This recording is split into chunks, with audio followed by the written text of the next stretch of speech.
Hey everybody, what's up? It's Monday evening. It's the Demons Behind Me radio show. We took last week off, gave you an encore performance of our friend Fina Foley. We are back tonight with a new guest. We have Miss Nicky Kelsey, who reached out to us on Facebook to share her story, and we're very proud. Couldn't be happier. That's what we're all about. People sharing their stories, letting you know you're not alone. So we're very excited about our guest tonight.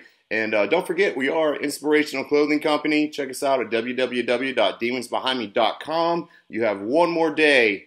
One more day, so get on it. If you want your stuff before the holidays, you want it for Christmas, last day is tomorrow, the 18th.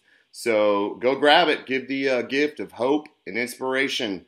And that's what we're all about. And we're going to be back in just a few after this commercial break with Nicky Kelsey. Thanks for joining us. And welcome back to the Demons Behind Me radio show. It is Monday evening. We are here every Monday evening, as you know by now, hopefully 8 p.m. Eastern, 7 p.m. Central Standard Time on www.wbuz95.com. And as promised, we have a special guest tonight. Her name is Nicky Kelsey. She actually reached out to us on Facebook. We put a feeler out there for people to share their stories with us, people that want to join the community and join the brand. And she reached out, shared a little bit of her story, and I personally was very touched by it, as were my partners Jim and Chris, who are always with me here every week. So we jumped the opportunity to have her on the show. So without further ado, Nicky, thank you so much for joining us. Really appreciate you sharing your time with us. Yeah, no problem. I don't know if you want me to start at the very beginning, like when I was born. That was a long, long time ago. I was born in Chicago. We won't talk about that because it was a very long time ago for me too. But no, just kidding. No, first of all, before we even get started, I just want to say, what made you reach out to us? How did you hear about the brand, and what brought you into our community here that we're building?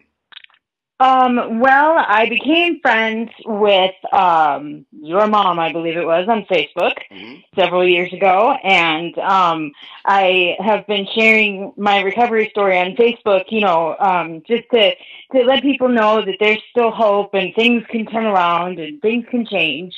And she said to me, "Hey, I think this would be a great fit for my son. Why don't you get in touch with him?" And I was like, yeah, because, if I can help anybody out there who's struggling, who's still deep in it, then, I'm more than willing to do that, because that's how I got clean. That's how I changed my life. So that's how I heard about it, and I decided, why not? Okay, yeah, very cool, very cool. Yeah, I mean, that's what we're all about is, because it does strengthen numbers, and then sharing with other people and knowing that you have people around you who are going through the same thing is very, very important in recovery. And we're not, as a brand, we're not only recovery from drugs and alcohol. We're also, domestic violence, PTSD, anything like that. Because everybody has something they're running from. So yeah, exactly. So it's not only addiction or anything like that. We're, anything that people are running from, trying to better themselves, and every day is a new day. So yeah. Exactly. So that's cool. I have to thank my mom for that, for introducing you to us and our brand. And let's just feel free. The floor is open. Anything you want to talk about, let's talk about it. All right. Well, you mentioned domestic violence. That is also a part of my story. I grew up in Fort Myers, Florida. I had a great childhood, and I was always excelling, like, not in sports. I'm terrible at sports. But, intellectually, like, I was always really interested in school, did really well. I graduated high school in 2000, and I went to Flagler College in St. Augustine, Florida. And interestingly, one of the reasons I chose that was because I knew already that if I went to a big school that had a big party scene, that I was going to get myself in trouble, and I wasn't going to be able to handle it. So I chose a smaller private school so that there wouldn't be that temptation for me. And, it was just something that I knew in the back of my mind that it could be a problem for me, because when I had my first drink at 17 at a cousin's wedding, I was like, oh my gosh, this is amazing. Why didn't anybody tell me that this was so cool? And so I kind of knew, and I went to a few parties when I was an undergrad, and I'd wake up the next morning, no idea what happened. I remember peeing on the steps of the amphitheater that we had, and just making a fool of myself. What little I did remember, Oh, but trust me, I trust me. I do know. I know well what you speak of. Trust me. I think all of yeah, us yeah. sitting here right I'm now. sure anybody who's ever drank probably has at least one or two stories like that. Oh But yeah, that was yeah. that was pretty much Sure. when I was when I was in college. That was every time I drank. It was blackout drunk every time. Not there was no moderation. Like I never understood how people could have just one glass of wine or leave a little bit in the bottom or just Mm-hmm. have a beer or two and go home. That wasn't me. No, I was shutting the place down. Yeah, So yeah. yeah. We call those people aliens. The people who do that, they're aliens. Yeah, they have to be because I mean that's a level of self control that I never had. Yeah, agreed. Um, 100%. 100%. yeah. So then I graduated in 2004 with two BAs, one in elementary education and one in Spanish Latin American studies. And I got an opportunity to go to Florida State for grad school in Tallahassee, and I got to be a TA there too. So I was actually teaching college while I was in college. And around that time, I got married to my college sweetheart. And, it seemed like this whole fairy tale story. He was everything that you're supposed to want in a man. Supposed to want. Not necessarily the things that I wanted, but I was told these are the things you want. So I was like, okay, yeah, well, that's cool, I guess. And also around that time in 2003, my mom died suddenly and unexpectedly. And my college sweetheart, he told me, well, your mom said that she really wanted us to get married. And she tried this ring on, and she loved it, and she was so excited for our wedding. So I was like, okay, well, if my mom said that he was it, then yeah, I'm going to do it. So anyway, got married, and then was in grad school. And then in 2005, I got an opportunity to move down to Naples and start third grade teaching. So I did that because teaching was my passion. It still is, but unfortunately, life has kind of ruined that for me. Or I did it in a sense. I don't know. There's so many levels of blame and shame. The whole thing is just crazy. So I started teaching here in Naples, which is where I live now. And everything was going great. And then I had my first daughter in 2006. And after she was born, I got postpartum depression. And I went and started seeing a psychiatrist trying to get on medications and stuff. And, they were trying to find a diagnosis and a treatment that would work for me.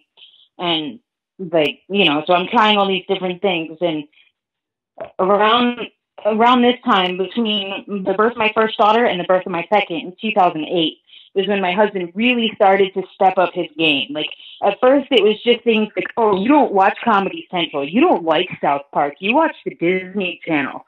Or, oh, you don't say I love you too because you once said that to an ex-boyfriend, so you can't say that phrase. You can't call our children baby because you once called an ex-boyfriend baby.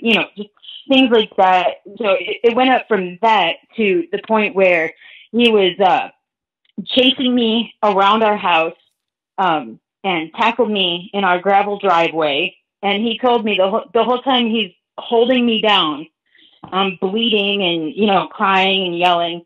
He's telling me, this is for your own good. I'm doing this because I love you. I was like, well, maybe he's right. Maybe it's just that I'm crazy and I'm a bad person and I need it. And then there was another time, and this was actually the last straw, where I was big into tanning, like, going to the tanning booth, I don't know, and I wanted to go, and he accused me of going not to the tanning bed, but somehow driving across the state to West Palm Beach, where one of my childhood friends lived, to have sex with him. That's what I was doing. I wasn't really going to get tan. So he held the gun to my head while I was holding my baby, and my 2-year-old was standing there. And, he's screaming at me. He said he's going to kill me. He said he knows exactly how to make my body disappear in the Everglades. And, nobody will ever find me, and nobody will have any proof that it was him. So I called the police, and I had him arrested for domestic violence and had him kicked out. And he kept trying to apologize, trying to say, "No, I'm sorry. I don't know what I was doing."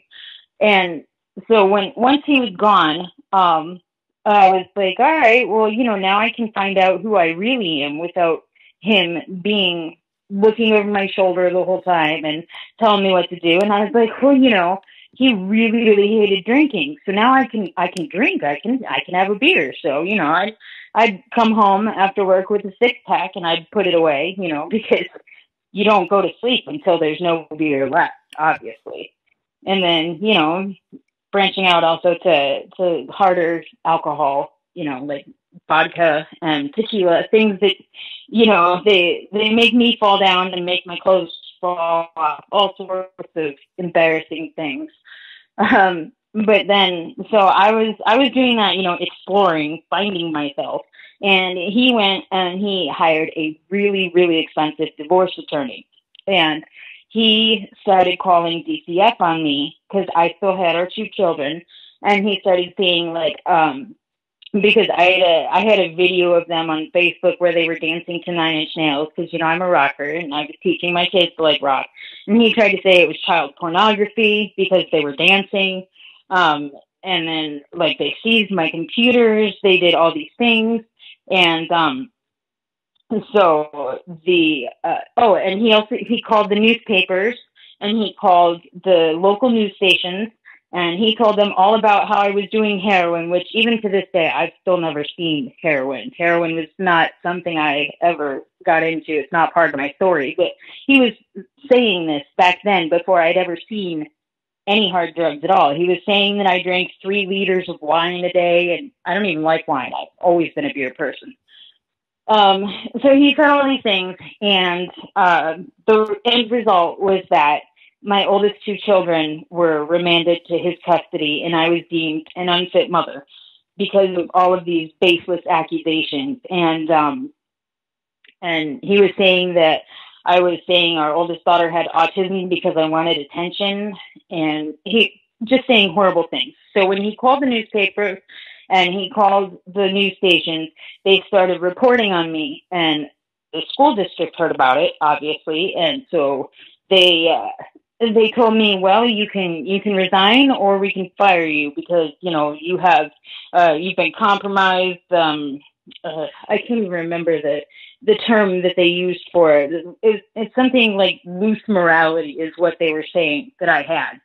And all of this, was because he couldn't physically abuse me or be present to control me. That's what he did. And so I had a beautiful house. I had 2 beautiful children. I had a career that I loved beyond measure, and he took all of it away from me. Like, just systematically destroyed everything that I loved. And so I was like, well, what do I have left? I have nothing. I mean, I can't do what I love to do. I can't be with my children. I can't do anything. What's the point? So I started drinking, like, not just more frequently, but like constantly. And I ended up getting in a relationship with the guy that he accused me of cheating on him with, which was kind of like, well, he already thinks I'm guilty, so I might as well be, but I never did cheat on him. That was just what he was accusing me of. And then in 2010, I found out I was pregnant, which was kind of funny because I had been told I couldn't get pregnant without fertility drugs. That's how I got my older 2 children. So I did manage to stop drinking while I was pregnant with my youngest daughter. But she was born 15 weeks early at 25 weeks, and she was 1 pound, 2 ounces. I mean, just little miracle baby. But it was really stressful. She was in the NICU for almost 6 months in Jacksonville. They had told us that she was probably going to die.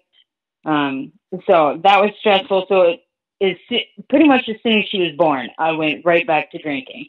And it got to the point there where I couldn't hold down a job because I couldn't get out of bed in the morning. And her father he was already an alcoholic, like hardcore. So, we were enabling each other back and forth, neither of us working. And then he wrecked my car while drunk and got arrested. So I had to come and move back to Fort Myers to move in with my dad because, again, I had nothing left. I couldn't hold down a job, couldn't do anything. So I moved down here at the very tail end of 2011.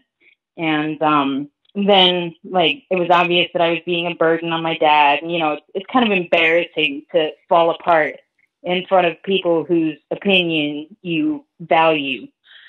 So I moved in with a friend in Naples. So I moved from Fort Myers to Naples. It's about 40 to 50 miles, so not too far. And then I found a job that was perfect for my skill set of the time, which was drinking. I got a job as a waitress at a local pool hall. And one of the things that I got to do there was get paid to drink. I would have guys buy me a beer, so I would get to drink the beer, and it would cost them $15, and I get to keep 12 of it. So I could get totally smashed at work every night and get paid for it. And but being out in the bar scene, I learned about the miracles of cocaine. And cocaine seems like a really great idea when you're drunk all the time. And so you can drink more. It allows you to drink more. Yeah. Yes, you can. That's exactly right. And you're not falling asleep in the middle of your beer, and then you can actually get some cleaning done. Exactly. I was like, look, cocaine is making me a better person because the house is now clean. 100%. And I just organized my Chevelle notebook front to back and added some new lyrics, and all sorts of interesting things that I did when I was coked out. But that I was falling apart. I was a mess, and I was miserable because I couldn't see my older two kids because all of the money that I was making as a waitress was going into alcohol and cocaine. And, that's not really a sustainable life plan. And, so I was getting worse and worse. And I started in, let's see, I think it was 2012. Yeah. I had a heart attack, because apparently I had an undiagnosed heart condition called long QT syndrome, which is where your heart just skips beats randomly. And, that's exacerbated by doing a bunch of cocaine. So, that started the last 6 years. I've just been in and out of hospitals, in and out of detoxes. I weighed 90 pounds. I looked like a skeleton. I was covered head to toe in bruises, and I have no idea how I got them. I'd go 4 or 5 days without eating. Every morning when I got out of bed, I'd have to try and slam a beer and keep enough of it down so that I could stop shaking. But, I'd probably get through 2 or 3 beers before I could keep it down and actually move. I live on the second floor. My apartment's on the second floor, and walking up and down the stairs would kill me. I'd break out into sweat. I'd have to sit down. I'd be breathing heavily, and I mean, I was just absolutely miserable, but I couldn't see it, I didn't connect the alcohol and the cocaine with my misery. I was like, oh, well, all these horrible things have happened to me. I need to drink. I deserve this drink because I can't deal with what's happened to me and what is continuing to happen to me. So in 2016, for the first time, I kind of put things together, and I was strongly encouraged by friends and family to go to a 28-day program. And I said, okay, yeah, I'll go. So I went to it's a really great program down here in Naples. It's called Crossroads. And I went there in 2016, and I got out, and I weighed 20 pounds more. I could breathe. I had some muscle tone. I wasn't covered in bruises. And things went well for about 2 weeks after I got out of there. And I was like, you know what? I haven't drank in 6 weeks. I could probably have a beer right now. And so I had a beer, and that beer was followed by another beer, and the slippery slope, just the crevice opened up in front of me, and I fell into it even deeper than before. They always say that if you go back out, it's worse every time, and that is 100% true. It really is. And I mean, I was like, I honestly don't know how I'm still alive. There was a few times, because like I said, I was in and out of the hospital, in and out of detoxes, this whole time trying to take care of my youngest daughter who has special needs. And, I couldn't even take care of myself.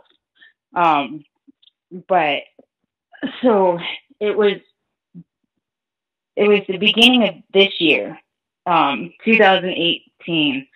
I fell asleep while my daughter was home sick from school one day. She had a cold, and I fell asleep on the couch, and I woke up, and she had cut off all of her hair. Like, I mean, hack job. She looks like, I don't know, like Chucky or Edward Scissorhands had combined to do artistry on her head. And I was like, oh my gosh, you can't cover that. She had beautiful golden curls, and they were just gone. And I was like, well, I can't just not ever send her to school again. So I sent her to school, and, they saw that, and they were like, well, how on earth did a child have access to scissors and enough time to do this? And so they called DCF, and DCF came to my door, and I was drunk, of course, because there was never a time when I wasn't drunk. And then they insisted on a drug test, probably because I smelled like a bar, and of course I came up positive for cocaine. And so that day they took my daughter from me. Two of them had already been taken, and then they took the third one from me. And, I was like, okay, well, now I'm just going to take all of my pills and try and die because this is ridiculous. But my boyfriend, who is a wonderful person and who has been one of my biggest supporters throughout this journey, he was like, maybe this should tell you something. Maybe you'll finally listen to someone, because we've all been telling you to get help, that you need to stop this. Maybe now you listen. And so I was like, okay, I'm ready now. I'm really, really ready. I'm done. I can't do this anymore. My options are get better or die. They always say jails, institutions, and death, and I'm fortunate to not have ended up in jail. I don't have any DUIs because I was always too sick to ever really leave the house. And if I went anywhere, I had somebody drive me.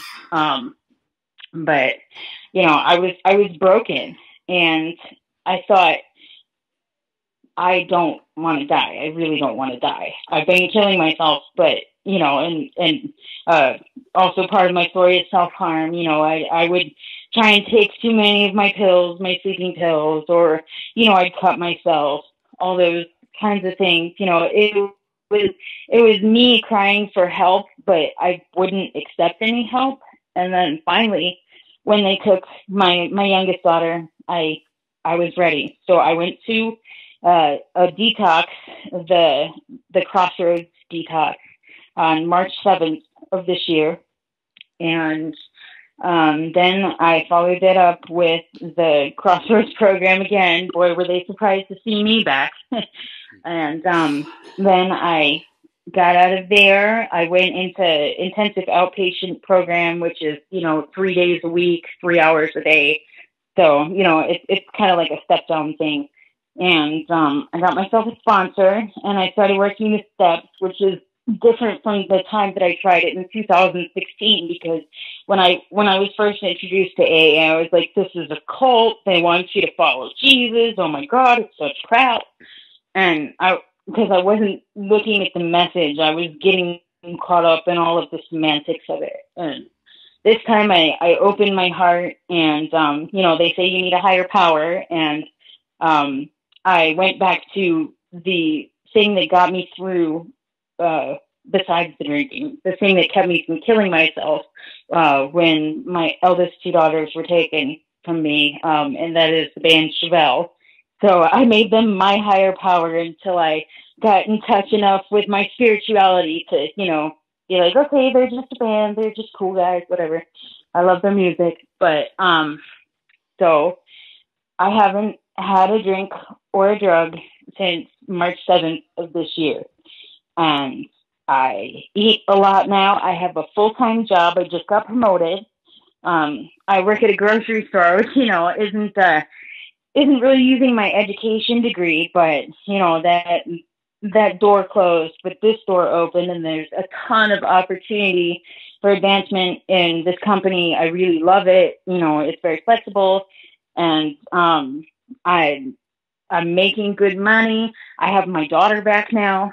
She's, I've earned the right to be around her, and now I look at her and I see the smile on her face because mommy's now willing to play Teen Titans Go with her. Mommy can go outside and play hide and go seek. We can walk to the park without me dying. I can help her with her homework. I can be there for her emotionally, physically, any way that she needs me. I can be there. And my oldest two daughters, I was able to drive up to St. Augustine where they live and see them last month, which is the first time in 2 years that I managed to save up money and was well enough to go see them. And it was an amazing time. And to hear them tell me how happy I seem now, how much better I am, how much they love that they have their mommy back. It's worth every bit of this hell that I've put myself and my family through. So things aren't perfect. But they are really, really good. And I couldn't have done it without the help of other people telling me I was where you were. I've been in your shoes and it's going to be okay. And it is okay. Some days are worse. Some days are great, but I can deal with emotions as a human rather than try and hide from them at the bottom of a bottle or at the end of a rail of cocaine. I don't have to do that anymore. I can be me. I remember what I did last night. I don't pick up a book and have to go back 20 pages because I don't remember reading it. I can watch a movie without falling asleep.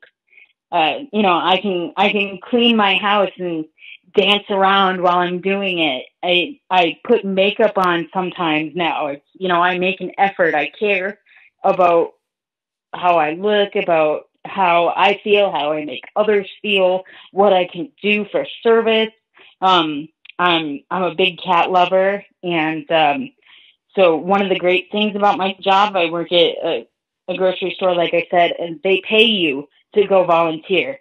So each hour you work, you get like a tenth of an hour that you can use as credit and go volunteer. So I volunteered at the Naples Cat Alliance, which, I get to pet kitties and take care of them and love them and then go home.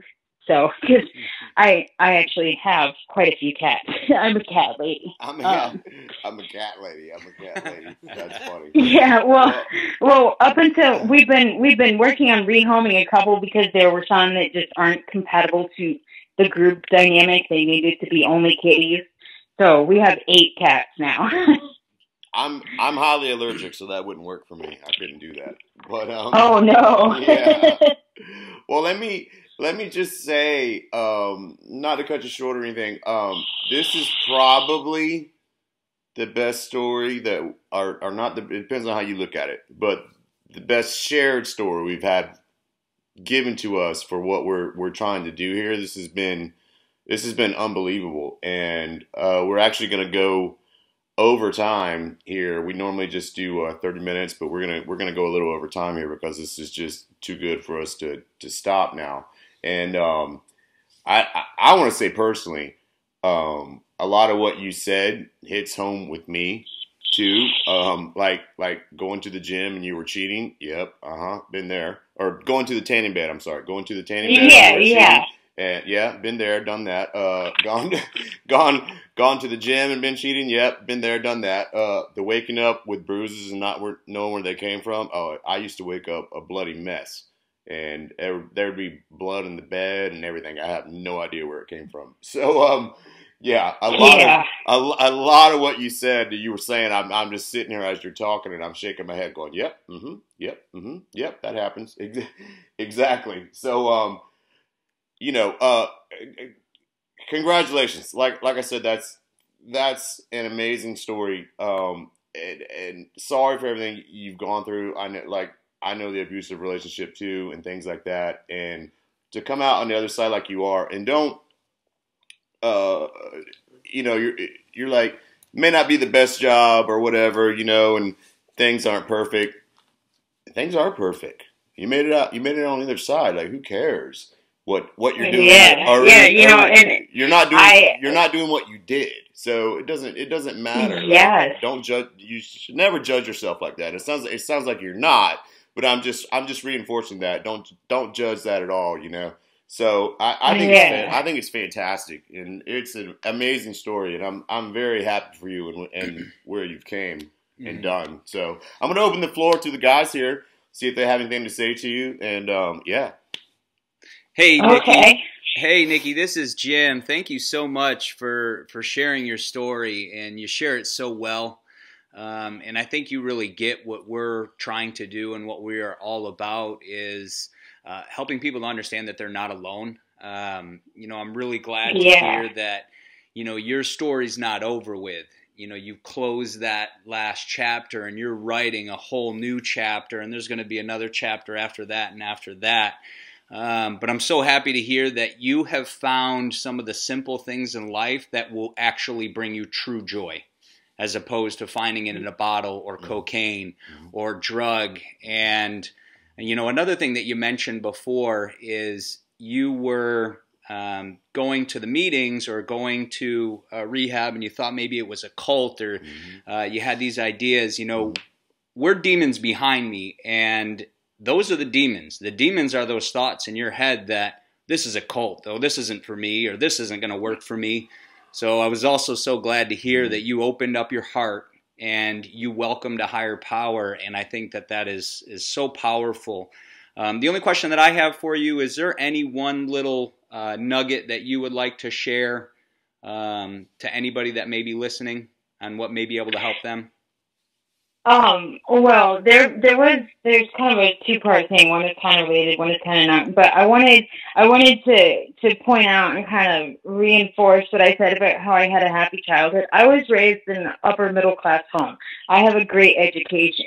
This disease doesn't discriminate. It doesn't care if you're rich or poor or smart or stupid or tall or short. It kills just the same. And, so nobody is immune, and it doesn't make you a bad person. It doesn't make anything about you unworthy that you go through these kinds of struggles. And when the first time around, in 2016 when I tried, I thought, well, my life is over now. I can't have any fun. How am I going to go to a party and not drink? I will never drink again. And that was so daunting to me. But I don't have to think that way. The way that I think about it is I don't have to drink right now. If in 5 minutes I have to drink, that's 5 minutes. But if I can go 5 minutes, then I'll reevaluate. At the end of that 5 minutes, I'll choose to not drink for another 5. Then maybe I'll go to 10 minutes, and then it'll be, okay, this whole day I'm not going to drink. You just take baby steps. You do whatever is comfortable for you, and you expand it. And pretty soon you're stringing together days and weeks and months and significant chunks of time that you didn't think you were capable of, and you are. Everybody can do it, but you just got to take it a little at a time. How do you eat an elephant? One bite at a time. Yeah, 100. So. Yeah, 100%. I think that's very smart, and I think that's with anything you're trying to escape. Not only addiction, but it's people say day by day. I'm like, oh, that's minute by minute. That's second by second, really. When you break it down, So, got anything, Chris? Yeah. Hey, Nicky, it's Chris. I'm sitting here listening to your story, and some of the stuff that you talked about, especially with the drinking, kind of hit home for me, because at one point I was pretty bad off on drinking, and like you said, having those sweats and and not being able to get out of bed, and like Paul even said, I mean, I remember coming home from the Jack's Beach here and woke up and there's a puddle of blood in my mattress, and it was like, what happened? I got a cut on my arm, and then I didn't even go and get it checked out and stuff like that. So a lot of that hits home for me, and one of the things that deters me from drinking anymore is I absolutely just hate the hangover feeling anymore. Yeah. Whenever I get to that point and everybody else is going at it and everything, I fall. That's my fallback. I think back of it like,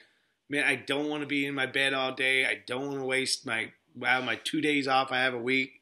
One of them, locked in my room with the lights out and everything. So I think it's cool that you have your methods, and like my method is, that's my go-to, is like, man, I don't want to go through that 24 to 48 hours worth of misery that I always have. It never fails to have at least knocks me out of the game for 24 hours, and it's horrible. Or I got to get right back on it in order for me to function. Yeah. So and that's how the cycle starts. So that's I think it's amazing. Your story is amazing. What you've accomplished is amazing. Very proud of you, and keep trucking forward. Thank you. Again, we want to thank you. We're gonna wrap up here. We did go over, and I'm gonna lie to you for the first time, and then I won't do that again. But Jim actually has something for you. Hey, Nicky, you mentioned a couple times that you're a Chevelle fan, and we're excited that Chevelle will be coming to Jacksonville to welcome to Rockville. Yes. Oh, May this. 3rd. Very good. We will be there, so you better look us up, and you better come and find us. We'll have a booth set up somewhere on the site, so maybe we can jam out to Chevelle together. Definitely, sounds like a plan. Yeah, definitely come by and say hello. We love when we just started this show, but we love meeting people that we've met online and shared their stories, or on the radio show or whatever. People coming by and saying hello, because we are, like I said, we are a community. We are a family. We're all going through the same things. It may be a little bit different, but you said it best. Homeless people, doctors, attorneys, musicians, middle class, upper class, it doesn't matter. We're all affected by this disease. So definitely come say hello if we don't see you before then. And we're gonna go ahead and wrap up here. This was an amazing show. Probably one of my favorite shows we've had so far. So, again, thank you so much for sharing your story. So glad that you're on the other side. That is amazing. I want to say God bless to you. And as always, we're going to end with the song of the week. This right here is an artist I was turned on to, and I think it's kind of deep if you really get into the lyrics of it. It is Flora Cash, and it's a song called You're Somebody Else. Check it out. We'll be here next Monday on the Demons Behind Me radio show.